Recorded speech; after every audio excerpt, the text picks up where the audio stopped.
जय हिंद दोस्तों स्वागत है आपका आपके अपने YouTube चैनल ज्ञानदेही होस्ट में। और इस वीडियो में मैं आपको बताने वाला हूं UPSC CDS first 2022 online form mobile से कैसे फिलअप करना है इस बारे में। यहां पर आपको संपूर्ण जानकारी दी जाएगी और आप सभी काम मोबाइल से कर पाएंगे, वो भी बिना किसी मिस्टेक के। तो चलिए दोस्तों शुरू करते हैं। दोस्तों यहाँ पर अभी जो आप वेबसाइट देख पा रहे हो ये हमारी ऑफिशियल वेबसाइट है jobsgyan.in। आपको इसके ऊपर आना है और सर्च बॉक्स में यूपीएससी सीडीएस फर्स्ट सर्च करना है। फिर आपको इस पोस्ट को ओपन कर लेना है।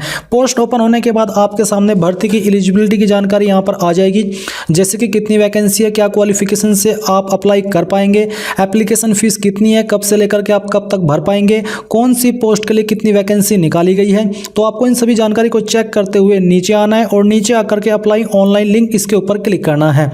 इसके ऊपर क्लिक करने के बाद अब मैं आपको बताना चाहूँगा कि आपको प्ले स्टोर में जाना है और puffin browser PUFFIN puffin browser download करना है, क्योंकि उसी के अंदर ये वेबसाइट सही से ओपन होगी और उसी के माध्यम से आप अपने फॉर्म को भर पाएंगे। तो आपको पफिन ब्राउज़र डाउनलोड कर लेना है। डाउनलोड करने के बाद आपको अप्लाई ऑनलाइन लिंक यहाँ पर ओपन करना है। ओपन करने के बाद आपको यहाँ पर राइट साइड में 3 डॉट के ऊपर क्लिक करना है और इस वेबसाइट को डेस्कटॉप मोड में ओपन करना है। इसके बाद आपको यहाँ पर नीचे क्लिक हियर फॉर पार्ट 1 यहाँ पर क्लिक करना है।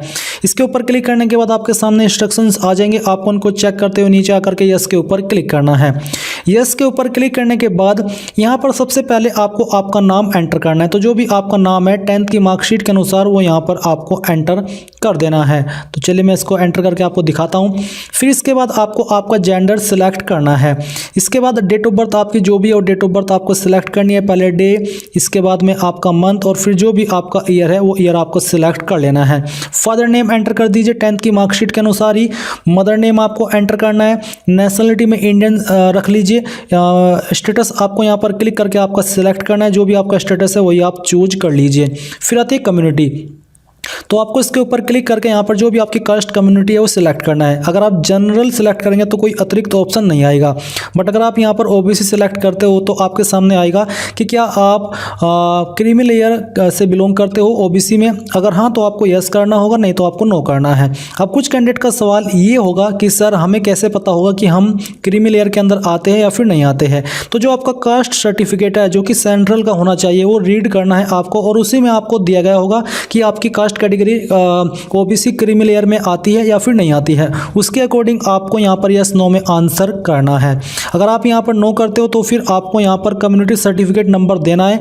ये देने के बाद आपको community certificate issuing authority designation, यानी कि जो आपका कम्युनिटी सर्टिफिकेट है वो किसके द्वारा इशू किया गया है, जिसने इसको इशू किया है वो किस पोस्ट पर थे। जैसे कि ये जो सर्टिफिकेट इशू होता है वो आपका तहसीलदार, नायब तहसीलदार, मजिस्ट्रेट, सिटी मजिस्ट्रेट, यानी कि काफ़ी सारी पोस्ट होती है। तो आपका सर्टिफिकेट इनमें से किस पोस्ट के अधिकारी ने इशू किया है उस पोस्ट का नाम आपको यहाँ पर देना है।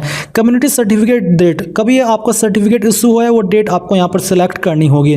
Do you belong to minority, अगर हाँ तो यस कीजिए, नहीं तो आपको नो करना है। अब गाइज मैं आपको बताना चाहूँगा बायजूस एग्जाम प्रिपरेशन ऐप के बारे में, जो कि आपके लिए लेकर के आया है नॉलेज बैटल चैंपियनशिप। और ये नॉलेज बैटल चैंपियनशिप आपके लिए प्रेजेंट कर रहा है डिफेंस कैटेगरी। डिफेंस कैटेगरी से जो भी जुड़े हुए कैंडिडेट है या फिर डिफेंस कैटेगरी में जाने की सोच रहे हैं उनके लिए यहाँ पर एक बहुत अच्छी अपॉर्चुनिटी है अपनी नॉलेज को बेहतर करने के लिए, क्योंकि यहाँ पर होगा बैटल फॉर द बेस्ट, यानी कि बेस्ट में से बेस्ट जानकारी आपको दी जाएगी। तो अगर आपको इसके बारे में डिटेल में जानकारी जाननी है तो आपको सिंपल सा काम करना है। आपको वीडियो के डिस्क्रिप्शन में टेलीग्राम चैनल का लिंक दिया है, आपको ये चैनल ज्वाइन करना है। यहाँ पर आपको इसके बारे में संपूर्ण जानकारी जानने को मिलेगी। ये आपकी चैंपियनशिप 13 दिसंबर शाम 6 बजे से स्टार्ट हो रही है। तो जल्दी से जाइए, वीडियो के डिस्क्रिप्शन में लिंक दिया है, चैनल को ज्वाइन कर लीजिए और इस चैंपियनशिप को ज्वाइन करके यहाँ पर अपनी नॉलेज को अच्छे से बेहतर कर लीजिए। तो जैसे कि मैंने कहा जल्दी से जाइए और ज्वाइन कर लीजिए। अब कुछ कैंडिडेट का सवाल ये होता है कि सर हमें कैसे पता कि हम माइनॉरिटी के अंदर आते हैं या फिर नहीं आते। तो ये आप ही को पता होगा, मैं नहीं बताऊंगा कि आपकी कास्ट क्या है और फिर आप क्या माइनॉरिटी के अंदर आते हो या नहीं आते हो। तो आपको ही पता होना चाहिए कि आपकी कास्ट माइनॉरिटी के अंदर आती है या फिर नहीं आती है। अगर आती है तो यस कीजिए, फिर जो आपकी कास्ट है यानी कि जो आपकी कैटेगरी है, कम्युनिटी है, वो आपको सिलेक्ट कर लेनी है। फिर आपसे पूछा है सिलेक्ट योर एजुकेशनल क्वालिफिकेशन। तो आपको यहाँ पर इसके ऊपर क्लिक करना है और आपके सामने यहाँ पर 3 तरह के जो ऑप्शन है वो आ रही है। पहला है पास्ट या फिर अपीयर्ड या फिर अपीयरिंग, या तो चाहे आप पास कर चुके हो या कर रहे हो। तो दी फाइनल ईयर डिग्री या फिर उसके बराबर की exam with physics and math 10+2 level, यानी कि जो आपकी डिग्री है वो आप कर रहे हो या कर चुके हो, साथ ही आपके पास 12th में फिजिक्स एंड मैथ था तो आपको फर्स्ट ऑप्शन सेलेक्ट करना है। इसी प्रकार से अगर आपकी जो इंजीनियरिंग डिग्री है वो फाइनल ईयर के अंदर हो या फिर कर चुके हो तो आपको सेकंड ऑप्शन सेलेक्ट करना है। फिर थर्ड आता है कि पास्ट अपीयर्ड या फिर appearing the final year degree या फिर उसके बराबर की क्वालिफिकेशन विद अदर सब्जेक्ट, यानी कि अगर आपकी जो ग्रेजुएट डिग्री है, इंजीनियरिंग डिग्री है वो आप कर चुके हो या फिर कर रहे हो और आपके पास 12th में जो आपके यहाँ पर फिजिक्स मैथ है ये नहीं था तो आपको तीसरा ऑप्शन सेलेक्ट करना है। यानी कि अगर आपने आपकी 12वीं बिना फिजिक्स मैथ के साथ पास की है और आप अभी फाइनल अपनी जो डिग्री है वो कर चुके हो या फिर कर रहे हो तो आपको तीसरा ऑप्शन सेलेक्ट करना है। तो चलिए मैं यहाँ से जो सेकंड ऑप्शन है ये सिलेक्ट कर लेता हूँ। इसके बाद दोस्तों यहाँ पर आपके सामने आएगा एड्रेस, तो जो भी आपका एड्रेस है वो आपको फिल कर देना है। स्टेट यहाँ से आपको अपनी सिलेक्ट कर लेनी है। इसके बाद उस स्टेट के अंदर आपकी कौन सी डिस्ट्रिक्ट है वो डिस्ट्रिक्ट आपको यहाँ पर सिलेक्ट करनी होगी। तो मैं यहाँ से सिलेक्ट कर लेता हूँ। फिर आपको आपका पिन कोड डालना है। इसके बाद आपको आपका मोबाइल नंबर एंटर करना है।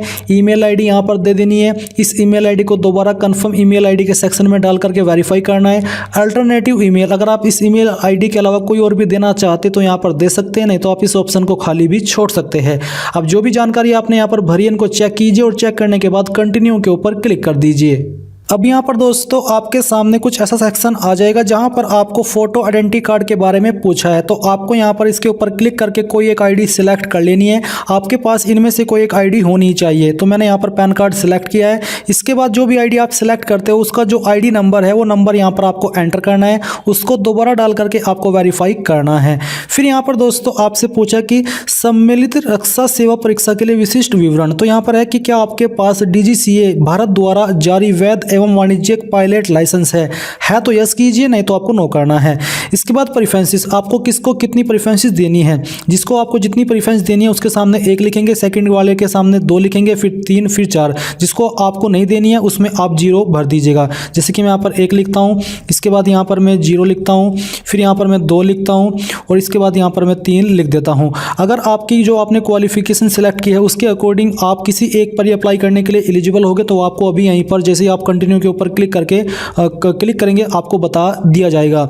इसके बाद आपसे सवाल ये पूछा कि क्या आपके पास NCCC प्रमाण पत्र सीनियर डिवीजन सेना, नौसेना, वायुसेना अकादमी से है या होने की संभावना है, यानी कि मिलने की संभावना है। अगर आपके पास इनमें से किसी से है तो आपको सिलेक्ट करना है, नहीं तो आपको नन ही रहने देना है।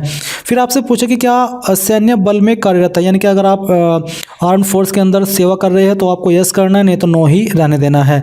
क्या आप सैनिक स्कूल से संबंध रखते हैं, अगर हाँ तो यस कीजिए, नहीं तो नो ही रहने दीजिए। इसके बाद आपको इस जानकारी को चेक करके नीचे कंटिन्यू के ऊपर क्लिक करना है। कंटिन्यू के ऊपर क्लिक करने के बाद यहाँ पर आपने जितनी भी जानकारी भरी है उसका प्रीव्यू आपके सामने आ जाएगा और फिर यहाँ पर आप प्रेफरेंसेस में देख सकते हैं कि आपने किसको प्रेफरेंस दी है और किसको नहीं दी है।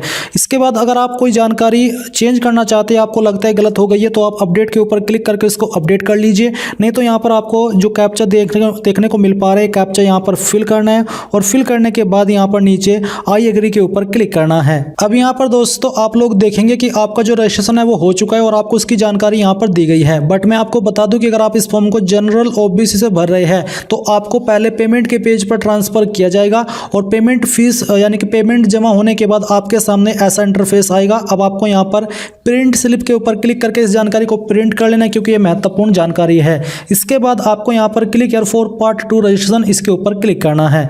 इसके ऊपर क्लिक करने के बाद आपके सामने ऐसा इंटरफेस आ जाएगा। अब आपको यहाँ पर जो रजिस्ट्रेशन ID मिली है वो आपको एंटर करनी है, आपको आपकी डेट ऑफ बर्थ सेलेक्ट करनी है और इसके बाद एक कैप्चा कोड फिल करके आपको सबमिट के ऊपर क्लिक करना है। सबमिट के ऊपर क्लिक करने के बाद आपके सामने फोटो, सिग्नेचर और ID को अपलोड करने का सेक्शन आ जाएगा। मैं आपको यहाँ पर बता दूं कि आपको जो इस तरह यहाँ पर फोटो देखने को मिल पा रहे हैं, इस तरह के फोटो एक्सेप्ट किए जाएंगे, इस तरह के सिग्नेचर एक्सेप्ट किए जाएंगे। जो आप यहाँ पर राइट साइड में देख सकते हो ये अनएक्सेप्टेबल है, यानी कि इनको रिजेक्ट कर दिया जाएगा। तो आपको यहाँ पर एक चीज़ और ध्यान में रखनी है कि जो आपका फोटो है उसका डायमेंशन 350 × 350 पिक्सल का रहना चाहिए और आपका साइज 20 से 300 KB के बीच में फॉर्मेट जेपीजी का रहना चाहिए। इसी प्रकार से सिग्नेचर कार्ड पिक्सल 1000 × 1000 रहना चाहिए। साइज 20 से 300 KB के बीच में होना चाहिए और फॉर्मेट जेपीजी का ही होना चाहिए। फिर जो आपकी आईडी है इसका जो फॉर्मेट है वो पीडीएफ का रहना चाहिए और साइज 20 से 300 KB के बीच में रहना चाहिए। आप यहाँ पर नोट 5 में फोटो आइडेंटिटी कार्ड के जो जानकारी है वो चेक कर सकते हैं। नोट 4 में आप यहाँ पर जो आपका फोटो है उसका पिक्सल और साइज देख सकते हैं। अब आपको क्या करना है, आपको चूज फाइल के ऊपर क्लिक करना है और आपको सिलेक्ट करना है जहाँ पर भी आपकी फाइल है। तो आपको चूज फ्रॉम लोकल के ऊपर क्लिक करके अपनी गैलरी में जा करके इस इमेज को आपने जो यहाँ पर बनाया है दिए गए साइज के अंदर वो सिलेक्ट कर लेना है। सभी फाइल सिलेक्ट करने के बाद यहाँ पर आपके सामने आ जाएगी। अब आपको यहाँ पर अपलोड इमेज के ऊपर क्लिक करना है। इसके ऊपर क्लिक करने के बाद आप देखेंगे कि आपके यहाँ पर तीनों फाइल अपलोड हो चुकी है। अब आपको यहाँ पर नीचे कंटिन्यू के ऊपर क्लिक करना है। कंटिन्यू के ऊपर क्लिक करने के बाद दोस्तों जो आपने आईडी सेलेक्ट की थी उसका आईडी का नंबर एक बार फिर से यहाँ पर आपको एंटर करना है। एग्जामिनेशन सेंटर के ऊपर क्लिक करके आप कहाँ पर एग्जाम सेंटर के लिए प्रीफरेंस देना चाहते हैं वो आपको सिलेक्ट कर लेना है। इसके बाद आपको डिक्लेरेशन को रीड करके नीचे आना है और I have read declaration and agree इसके ऊपर क्लिक करना है। इसके ऊपर क्लिक करने के बाद यहाँ पर आप देखेंगे you have successfully submitted your application. अब आपको यहाँ पर व्यू प्रिंट एप्लीकेशन के ऊपर क्लिक करना है और इसके ऊपर क्लिक करने के बाद आपके सामने कुछ ऐसा इंटरफेस आ जाएगा। आपको रजिस्ट्रेशन आईडी एंटर करनी है, डेट ऑफ बर्थ सेलेक्ट करनी है और ये रैंडम कोड यहाँ पर डाल करके सबमिट करना है। सबमिट करने के बाद आपके सामने आपका जो फॉर्म का प्रिंट है वो आ जाएगा। आपको प्रिंट के ऊपर क्लिक करके इसको पीडीएफ के रूप में सेव कर लेना है और बाद में आप इसको प्रिंट करा लीजिएगा। इसी प्रकार से आप लोग UPSC CDS first 2022 online form mobile से भर पाएंगे। आई होप ये प्रोसेस आपको पसंद आया होगा। अगर आया है तो आप इस वीडियो को लाइक, शेयर और आपके अपने यूट्यूब चैनल ज्ञानदेव होस्ट को सब्सक्राइब करके बेल आइकन को ऑन कर ले। Thanks for watching. जय हिंद।